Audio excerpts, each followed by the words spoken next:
All right, y'all. I am like intimidated AF for this video. This is going to be a very deep video, probably one of the more in-depth videos in this series, if not the most in-depth. So I am like intimidated by this video myself. So this is a video that breaks people out of gender wars without coddling, explains why everyone feels exhausted without blaming, names power dynamics without moralizing, and teaches identity right where it's fused. So, this video is called Polarity Under Pressure, Masculine and Feminine Function by Archetype. So, I will be breaking down all of the 12 archetypes going from the most masculine to the most feminine. And so this is going to be entertaining for myself, laughing at myself throughout this video. So strap in. It's going to be a long one. And it is about the masculine and feminine within each personality type. So I'm going to assume this video is probably going to be at least 2 hours long. All right, so that combination always feels hard before it feels relieving.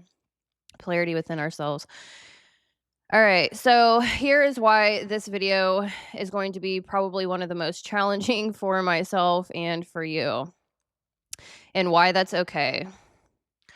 So why this video is the pressure point. It interrupts identity capture directly. Most people don't consciously identify with beliefs. They identify with how they survive. This video gently but firmly says that coping strategy isn't your essence. It's a function under pressure. Excuse me, my voice is already starting to go out. Oh, great. All right. So that destabilizes ego narratives without attacking the person, which is exactly why it's uncomfortable. This video removes the villain. There's no bad guy here. No toxic men, no wounded women, no scapegoat archetype. Just misplaced load and collapsed containers. People want someone to blame, but I'm going to give you architecture instead. That takes more nervous system capacity to receive. This video forces self-recognition before critique. This video doesn't let people hide in analysis of others. They will feel, oh, that's me. Wait, I do that? Damn, I've been calling that preference. That's not intellectual discomfort. That is self-contact. So this video hits both masculine and feminine leading people at once. Masculine leading viewers feel seen and stripped of false stoicism. Feminine leading viewers feel honored and confronted about leakage. No one gets to stay comfortable. Everyone gets named accurately. And that is rare and unsettling. All right. So now I'm going to get into my introduction. 4 minutes in already. I'm intimidated myself about this video, so you're not alone. All right, so who I am and why this bridge video exists. Introduction here. So hello, I'm Heather here with Underwater Panther. If you're new here, welcome. The work I do on this channel lives at the intersection of astro-psychology, moral cognition, shadow integration, and power dynamics across psyche and culture. I'm not here to run a political commentary channel or tell you what to believe. I'm here to map how belief forms, where morality actually lives inside the mind, and why certain cultural patterns keep repeating, even when the language changes.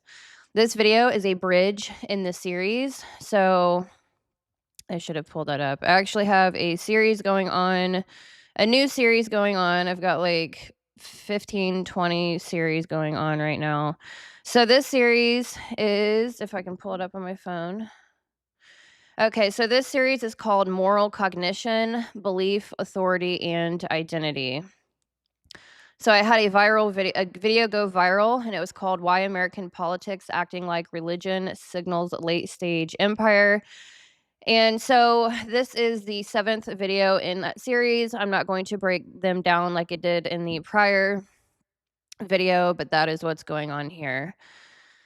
All right, so this video is the bridge in that series because we've now covered 3 layers that people usually collapse into. So I'm going to do a brief overview. First, we explored identity capture, what happens when belief fuses with the self and disagreement starts to feel like threat instead of information. Then we moved into moral weight, why responsibility, guilt, conscience, and ethical load don't land the same in every mind, and why that mismatch is quietly breaking relationships, communities, and institutions. We started by looking at why some minds resist identity capture naturally, not because they're smarter or better, but because of how their internal architecture is built. Where the self ends, where belief begins, where morality is internally referenced or externally borrowed.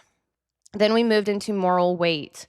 Who actually carries it, who signals it, and why burnout shows up not as weakness, but as overload. And what became clear is this: morality is a load bearing function of the psyche. Some people carry consequence, some people carry meaning, and some people carry care. And when systems collapse, that load does not disappear. It shifts onto whoever can still hold it. That brings us to this video, because the missing piece in almost every conversation about relationships, identity, masculinity, femininity, or burnout is polarity. Not as gender, but as function. When I say masculine and feminine in this series, I am not talking about men and women up front, but then I will start breaking down the 12 personality types and I will differentiate between men and women. So I'm talking about the nervous system, how the nervous system organizes responsibility under pressure. Masculine function is about direction, boundaries, structure, consequence, and containment. And I will be breaking the actual masculine and feminine down too. Feminine function is about attunement, meaning making, integration, and emotional continuity. Every person has both, but every personality has a default lead, especially when things destabilize. And here's why this matters. When people don't understand their own polarity, they misinterpret their strength as flaw. They call containment coldness. They call attunement weakness. They call responsibility control. They call sensitivity instability. And then they try to fix the wrong thing. This video is not about teaching you how to be more masculine or feminine. It's about helping you see which function you lead with, which function you outsource, where you are carrying load that was never meant to be carried alone. Because most relational conflict isn't about incompatibility.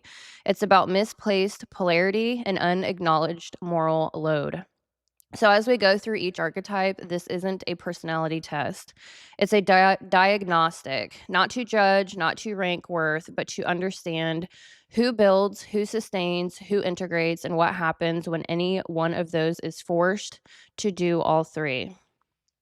Once you see this in yourself, you'll stop trying to relax where you actually need structure and stop hardening where you actually need support. And once you see it in others, a lot of resentment suddenly makes sense. That's why this video is foundational. Because before we talk about containment, before we talk about boundaries, before we talk about relationships, we have to understand polarity inside the self. Now we're at the hinge point, polarity integration. All right, I'm going to take a coffee break. That might help my throat.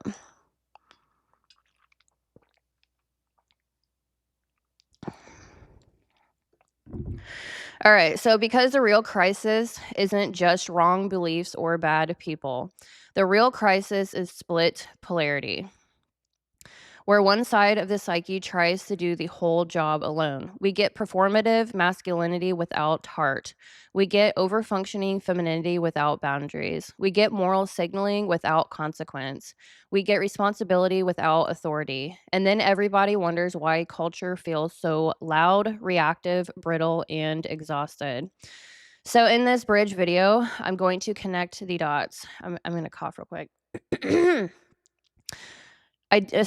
So we're connecting the dots between identity capture. Identity capture is what happens when the self merges with belief for safety. Moral weight is how different Minds carry consequence and responsibility. And polarity integration is the missing key because the problem isn't masculine or feminine energy. The problem is splitting them, then demanding a stable society anyway. And to keep this clear, when I say masculine and feminine, I am talking about functions first, not gender. All right, so this is where the series shifts. We're moving from diagnosing the problem to building the container inside the individual, inside relationships, and inside culture. So if you felt like, yes, this explains what I'm seeing, but what do we do with it? This is the turning point. Let's get into it. So, this framework is about which energetic polarity leads the system under pressure. Every archetype contains both masculine and feminine capacities. The difference is which side takes executive control when responsibility, threat, or consequence appears. Masculine and feminine are functional orientations, not identities. This is about how energy is expressed outwardly under pressure. This is not gender stereotyping. It's about polarity leadership, which function leads under stress and responsibly. All right, so I will be kind of circling. This may be a new topic. I just like to kind of circle around information, breaking it down a little bit different each time. It seems to integrate a little bit better that way. At least that's how I work. All right, so every archetype, this is the master framework. Every archetype contains both masculine and feminine capacities. What differs is which polarity leads the system under pressure. So, masculine leading, direction, containment, boundary, responsibility, consequence, structure under stress. Feminine leading, perception, attunement, meaning making, relational intelligence, integration, and emotional continuity. Pathology doesn't come from being masculine or feminine, it comes from splitting them. Modern dysfunction happens when men are forced into performative masculinity, women are forced into over functioning femininity, and neither is allowed to integrate authority. This is why people feel morally exhausted, relationally confused, and internally divided. So, polarity leadership under pressure, key distinction. I've been listening to old music. I'm jamming out right now. All right. So, when systems are stable, polarity stays balanced. When systems collapse, the dominant polarity takes over. That's when you see hypermasculine rigidity without empathy, hyperfeminine fusion without boundaries, moral signaling without responsibility, and responsibility without authority. So when I say an archetype is masculine leading or feminine leading, I'm not saying one is better. I'm saying this is the side that grabs the steering wheel when the road disappears. And when an archetype is forced to lead from its non native polarity, it doesn't rise, it distorts. Archetypal disorientation during institutional collapse. So, when the outer world stops providing mirrors, roles, containers, and feedback, each archetype experiences lostness in a very specific way, not randomly. All right, so how each archetype feels lost during institutional collapse. So, the 9 pillars. And I actually set this up due to my generational series. I'm working on the generations going through history and the 9 pillars of society. So it's very fascinating. All right. So in stable civilizations, archetypes don't have to figure out who they are every day. They are mirrored and shaped by institutions. Those institutions include education, religion, or meaning systems, family and kinship, economy and work, law and governance, community and belonging, masculine initiation, feminine containment, and rites of passage and eldership. When those containers collapse, archetypes don't disappear, they drift.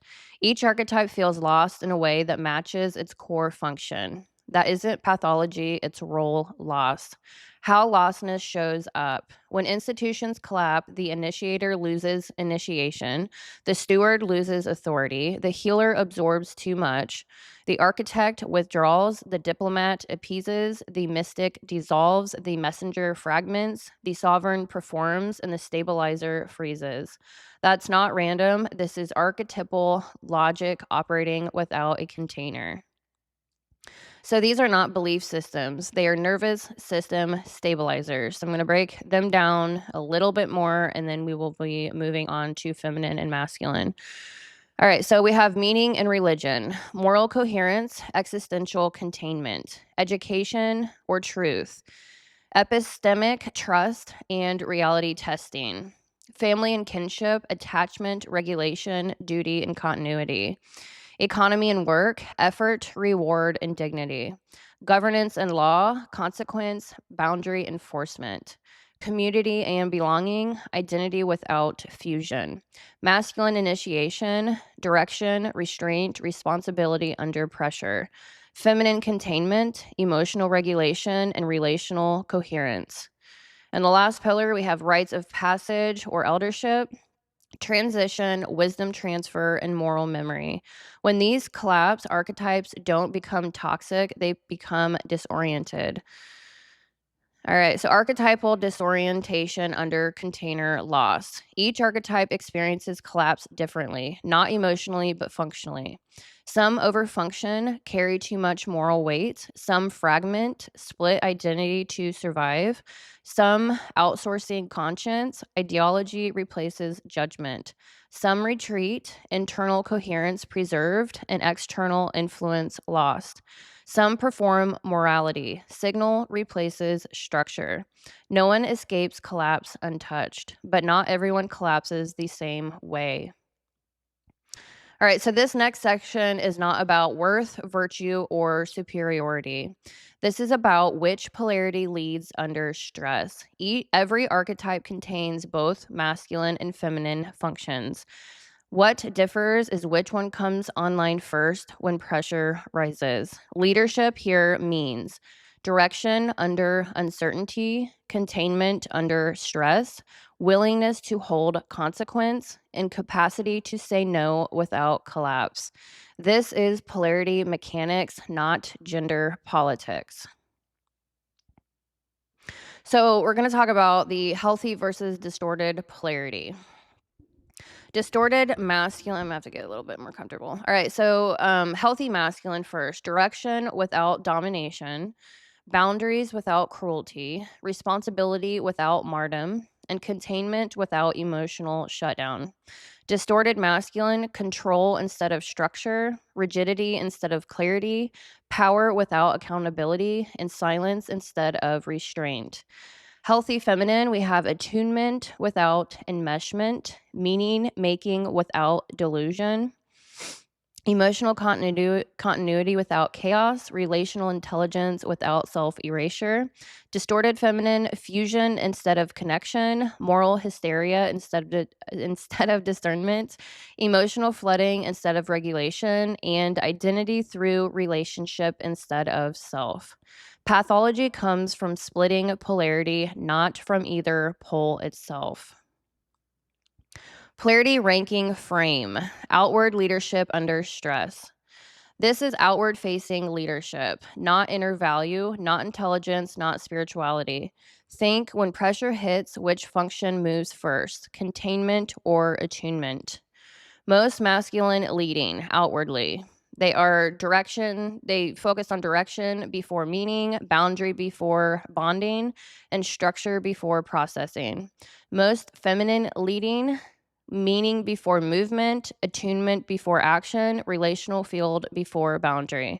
Everyone needs both, but collapse exposes defaults. When these fall, individual nervous systems inherit jobs they were never meant to carry alone. That is the burnout. That is the rage. That is the confusion. That is the polarity split. All right.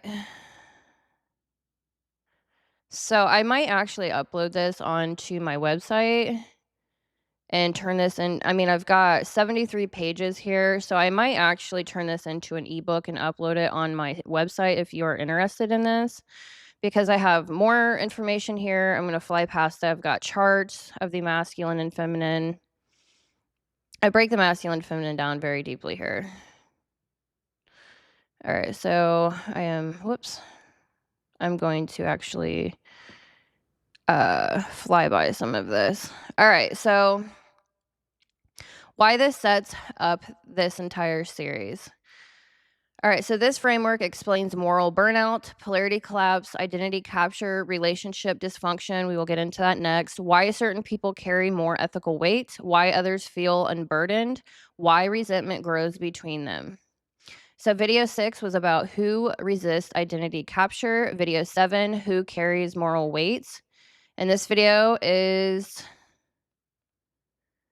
well, the next video actually. Where am I at here?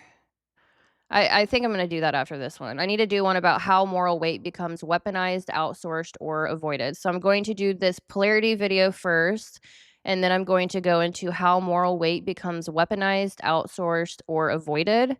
And then after that, I'm going to talk about containment and then relationships and bring it back around into a more cultural video. All right, so now we're going to get into the ranking of the most masculine archetype into the most feminine. All right, so before I show this ranking, I need to slow the room down for a moment. This is not a ranking of worth, morality, intelligence, or superiority. This is a ranking of which archetypes naturally lead with masculine function versus feminine function under pressure. All right, so I'm really drilling that in. All right, so here's the critical point. When an archetype is forced to lead from its non-native polarity, it doesn't become balanced. It becomes overextended, distorted, or resentful. So as we move from the most masculine leading to the most feminine leading, we are not moving from strong to weak. We're moving from structure first minds to connection first minds, each carrying moral weight differently and each breaking it differently when overloaded. All right, so with that clarification, let's look at what healthy versus distorted masculine and feminine actually look like within the 12 personality types. So I have a master list here, and I don't know if I should spill the beans now or just work our way through. Regardless, I'm going to put timestamps in the comments below if you want to skip around. I understand this is going to be a long video, so I'm going to go ahead and tell you what the order is of the most masculine to the most feminine, and it's going to ruffle some feathers. I've been studying this topic for years and years. I've changed my mind a few times, but this is where I'm at currently with my updated information in my current studies. So, number 1, we have Capricorn, or the ISTJ, because of Saturn containment and dealing with consequences. And then we have number 2, Aries, Mars initiation and force of action, Aries or ESTP. Number 3, most masculine, Aquarius or INTJ, structural ethics and systems direction. And then we have a Leo, ESFP, visible leadership and morale direction. Then we have number 5, Sagittarius, ISTP, based on meaning, direction, and doctrine pressure. Number 6, we have Virgo, ESFJ, standardization and corrective containment. Then we have number 7, Scorpio or the ENFP, power, containment internally, control, risk when split.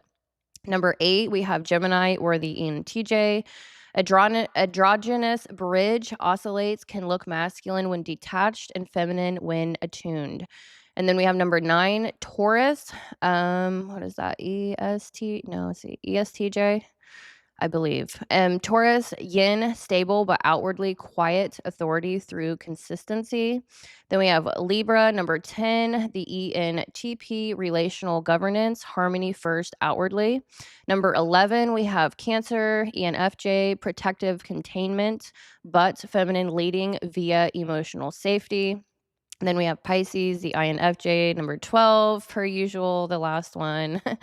The most feminine, dissolution, unity, and compassion first. So that is my list. Capricorn, Aries, Aquarius, Leo, Sagittarius, Virgo, Scorpio, Gemini, Taurus, Libra, Cancer, and Pisces. From the most masculine to the most feminine. I can already see y'all arguing in the comments. All right, so now I'll explain each archetype. And we're going to break down polarity leading, moral load, collapse, disorientation, integrated role, and yeah, so